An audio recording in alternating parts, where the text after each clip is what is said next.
A young man named Willy Wonka aboard a ship, sharing his aspiration to establish the largest chocolate store in the world's biggest market. On arriving at his destination, he acquires a map of the market and wanders through the city, encountering numerous chocolate shops.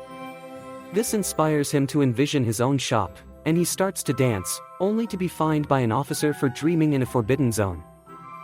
He pays the fine and, having nowhere to stay, sits on a bench. Here, he meets Bleacher, who offers him a room at Scribbit's hotel.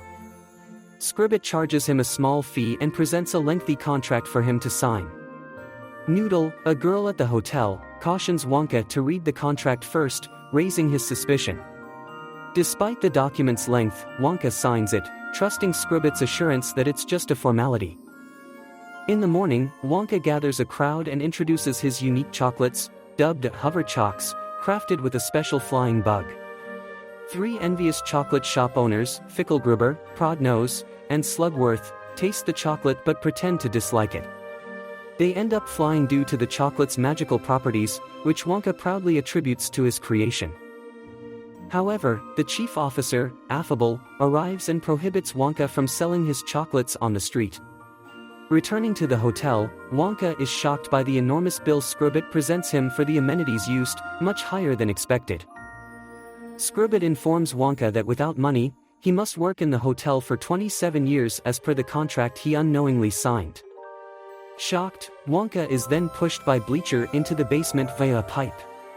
There, he meets 4 other servants, Abacus, Piper, Lottie Bell, and Larry, who are also trapped like him. They brief Wonka on his new duties, and he starts working. During the night, after his bed collapses, Wonka encounters Noodle. She reveals she has been a servant since her youth and curiously inquires about chocolate, having never tasted it. Surprised, Wonka decides to make chocolate for her using magical ingredients he possesses. While doing so, he fondly recalls his mother, who always claimed her chocolates were the world's sweetest and most delicious. Wonka still keeps the last piece of chocolate his mother made for him and shares a piece of his newly made chocolate with Noodle. She enjoys it but expresses sadness about her life situation. Wonka shares his ambition to open a chocolate shop in an abandoned building he found in the market. Noodle is skeptical, pointing out the need for money and the impossibility of escaping their current predicament. However, Wonka assures her he has plans to overcome these hurdles. Meanwhile, the rival chocolate shop owners convene with Chief Affable, urging him to halt Wonka's chocolate sales, fearing competition. They offer Affable chocolate and money as a bribe. In the hotel, Bleacher discusses servant duties with Wonka, who then devises a scheme. He convinces Bleacher that Scribbit is fond of him, leading Bleacher to believe this and smile. Noodle, playing along, shows Scribbit a picture of Bleacher, suggesting his attractiveness. Scribbit, now infatuated with Bleacher, becomes distracted by these feelings. Seizing this distraction, Wonka plans to work towards opening his chocolate shop. He gathers the other servants, sharing his dream and seeking their assistance. He promises that if the shop succeeds, they could earn enough to pay off their debts and gain their freedom. All the servants agree to help, and Wonka prepares to sell the chocolates he has. But he discovers they are gone and suspects a dwarf took them. To make more, he tells Noodle they need giraffe's milk. Noodle knows a zoo with a giraffe but warns of a security guard. Wonka crafts a special chocolate to distract the guard, who becomes emotional after eating it and falls asleep, allowing them to collect the giraffe's milk. While at the zoo, Wonka inquires how Noodle ended up at Scribbit's hotel. She reveals a necklace, explaining it's all she has from her mother, who left her at the hotel during her childhood. Wonka vows to free her someday. As they leave the zoo, Chief Affable confronts Wonka, threatening him against selling his chocolates in the city. Returning to the hotel, Wonka sneaks to the basement, finding Scribbit and Bleacher engrossed in romance. He updates his companions on his plan's progress. Abacus then shares his past as Slugsworth's accountant, where he discovered a map showing a secret meeting place for the chocolate shop owners under a church, led by Father Julius. However, Slugsworth discovered him and left him jobless and penniless. Motivated by Abacus's story, Wonka is more determined to liberate the servants. The next day, Wonka witnesses a boy's failed marriage proposal. Offering the boy his chocolate, Wonka advises him to express his feelings more effectively.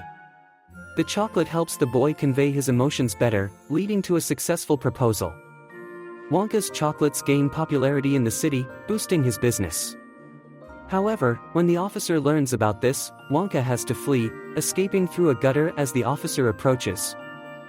One night, while Wonka sleeps next to his jar of chocolates, the dwarf Lofty attempts to steal them again. Caught in the act, Lofty reveals he's retaliating because Wonka once took fruits from a garden he guarded, resulting in his punishment to steal Wonka's chocolates. Wonka apologizes, but the dwarf hits him, snatches the chocolates, and flees.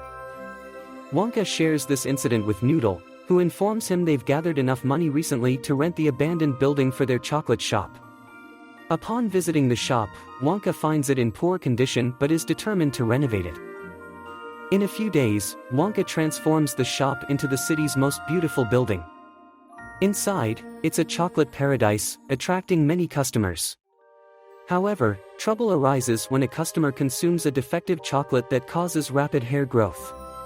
As more people experience this, they become angry, vandalizing and eventually burning down the shop. Outside, Slugworth, who orchestrated this downfall, watches with satisfaction. That night, the servants, feeling hopeless about their freedom, gather together.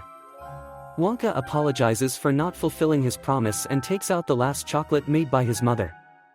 At this moment, the three rival shop owners arrive. They propose a deal: if Wonka leaves the city and stops selling his chocolates, they will secure his companion's freedom. Wonka accepts, getting a boat ticket to leave the city.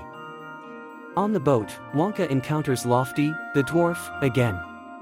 Surprised, he asks why Lofty is there, to which Lofty replies he'll stay with Wonka indefinitely, hinting at more chocolate thefts in the future. Wonka notices a mark on his hand from Slugworth's forceful handshake, resembling the ring Noodle wears. This leads him to suspect a family connection between Noodle and Slugworth and worries that Noodle might be in danger. As he attempts to alert the captain, he discovers explosives on the boat, set by the chocolate owners. He and Lofty manage to escape before the explosion, leaving the owners to believe Wonka is dead. Meanwhile, Scribbit informs the servants they are free, as Wonka has cleared their debts. However, she reveals to Noodle that Slugworth paid for her servitude and sends her to work on the hotel roof. Wonka and his team plan to rescue Noodle and expose the chocolate owners' corruption by retrieving their financial records. They use a giraffe from the zoo to create a diversion at the church, but as Wonka and Noodle sneak in, they are caught. Slugworth, revealed as Noodle's uncle, threatens them with a gun, disclosing that he abandoned Noodle with Scribbit, lying to her mother about her demise, to seize the family's chocolate fortune. The owners lock Wonka and Noodle in a safe filled with melting chocolate, leaving them to perish. Before facing his fate, Wonka hands Slugworth some of his chocolate to give to Lofty. However, the trio consumes it all as the safe fills up.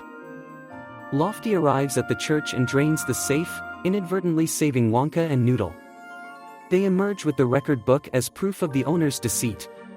The police arrest the corrupt Chief Affable and the Chocolate Mafia, who start floating in the air due to consuming special chocolates that induce levitation.